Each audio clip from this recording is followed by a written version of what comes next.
Ya, nomor satu, saya pikir yang disebut triple krisis yang dikhawatirkan di dalam pangan, energi, dan keuangan, harusnya efisiensi-efisiensi itu sudah ada. Contoh kayak pangan. Pangan kita utamanya kan nomor satu adalah apa? Beras kan. Sampai hari ini kan kita juga termasuk republik yang sudah tidak impor beras. Itu pangan sudah hampir boleh dikatakan primer kita udah terjamin. Energi kita banyak. Di Jawa banyak, di Kalimantan banyak, di mana-mana banyak. Tinggal bagaimana pemerintah sesuaikan supaya di dalam keuangan kita itu terima pajak dan lain semua ini sinkron, sehingga manufaktur masuk ke dalam ekosistem industrinya kan bisa integrated, sehingga kita tetap sebagai pengusaha mempunyai optimis walaupun uncertainty.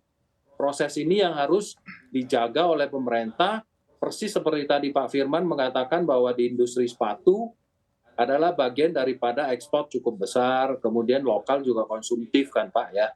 Jadi efisiensi-efisiensi itu datangnya adalah arahan daripada pemerintah di dalam hal policy, balik lagi ke kebijakan. Sehingga kalau memang pangan, energi, keuangan terjamin, itu yang namanya industri sekunder seperti Pak Firman itu akan terus terbawa sebagai bagian daripada gerbong kan. Nggak ada masalah. Dan efisiensi kan semua industri memang sudah saat ini sudah efisien. Kita sudah di dalam digitalisasi, kita sudah di dalam prosesi transformasi digital kemana-mana, industri sudah 4.0. Saya pikir itu nggak perlu dikhawatirkan bahwa kita nggak efisien ataupun efisien. Yang perlu kita khawatirkan adalah ekosistem industri ini selalu harus dipersatukan dengan kebijakan-kebijakan pemerintah yang jangan lagi berubah-berubah.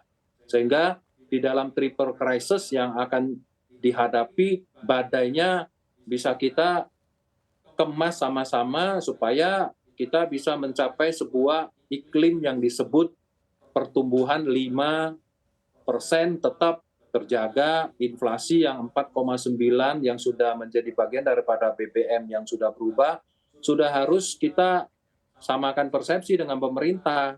Sehingga kita berjalan dengan politik yang baik, suhu yang sudah aman di dalam investasi. Saya pikir 2023 badai ini akan terus berjalan dengan kondisi optimis ya. Oke, saya kan ke Pak Firman. Pak Firman, salah satu juga yang menjadi concern terkait dengan pengusaha adalah upah buruh, di mana buruh meminta di tahun depan 2023 upahnya naik hingga 13%. Tanggapan Anda seperti apa, Pak? Saya rasa kita kan sudah sepakat dengan adanya Undang-Undang Cipta Kerja. Kemudian dari Undang-Undang Cipta Kerja itu kita juga sepakat sudah ada PP 36 2001 sebagai turunan dari Undang-Undang Cipta Kerja. Saya rasa sebagai sebuah tools atau alat penghitungan kenaikan upah, saya rasa PP 36 masih kita yakini sebagai kebijakan pemerintah yang memang didorong untuk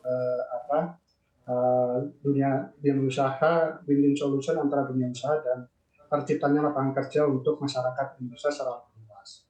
Walaupun sebenarnya isu utama kita kan satu, tetap kita sepakat bahwa PP 38 ini masih sebagai tools utama. Tapi di sisi lain kita juga ada yang namanya potensi global crisis. Nah ini dua peristiwa yang sebenarnya berhimpitan tetapi bisa sangat saling melengkapi gitu ya.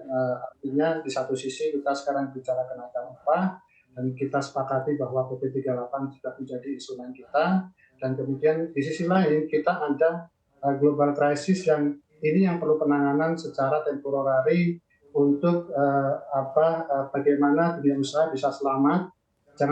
Bukan hanya dunia usaha, saya rasa juga bagaimana pekerja bisa tetap bekerja, kemudian menjaga daya beli pekerja yang sekarang ada di industri padat karya bisa terselamatkan dan kemudian tidak di PHK. Nah ini juga saya rasa bisa menjadi salah satu kunci untuk bagaimana kita bisa survive di 2023 ya. Pak Firman, pandangan Anda seperti apa? Apakah Anda melihatnya masuk akal kalau buruh meminta kenaikan upah hingga 13%?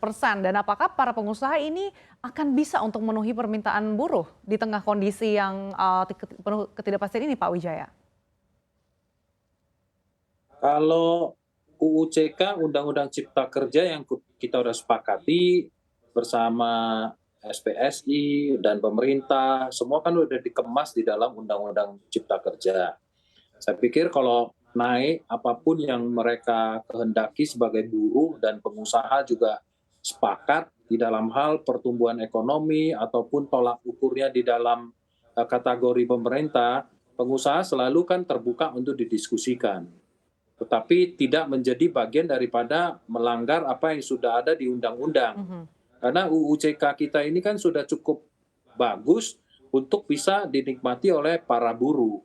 Sehingga kalau bagi pengusaha tiap tahun harus perlu ada adjustment. Adjustment-nya itu harus dibarengin dengan pertumbuhan ekonomi yang kita pegang sebagai tolak ukur. Bukan seolah harus 10%, 20%, 15%, berapa persen pun itu tidak menjadi bagian daripada sebuah kerjasama antara pengusaha dan buruh. Karena pemerintah kan hanya menjadi wasit.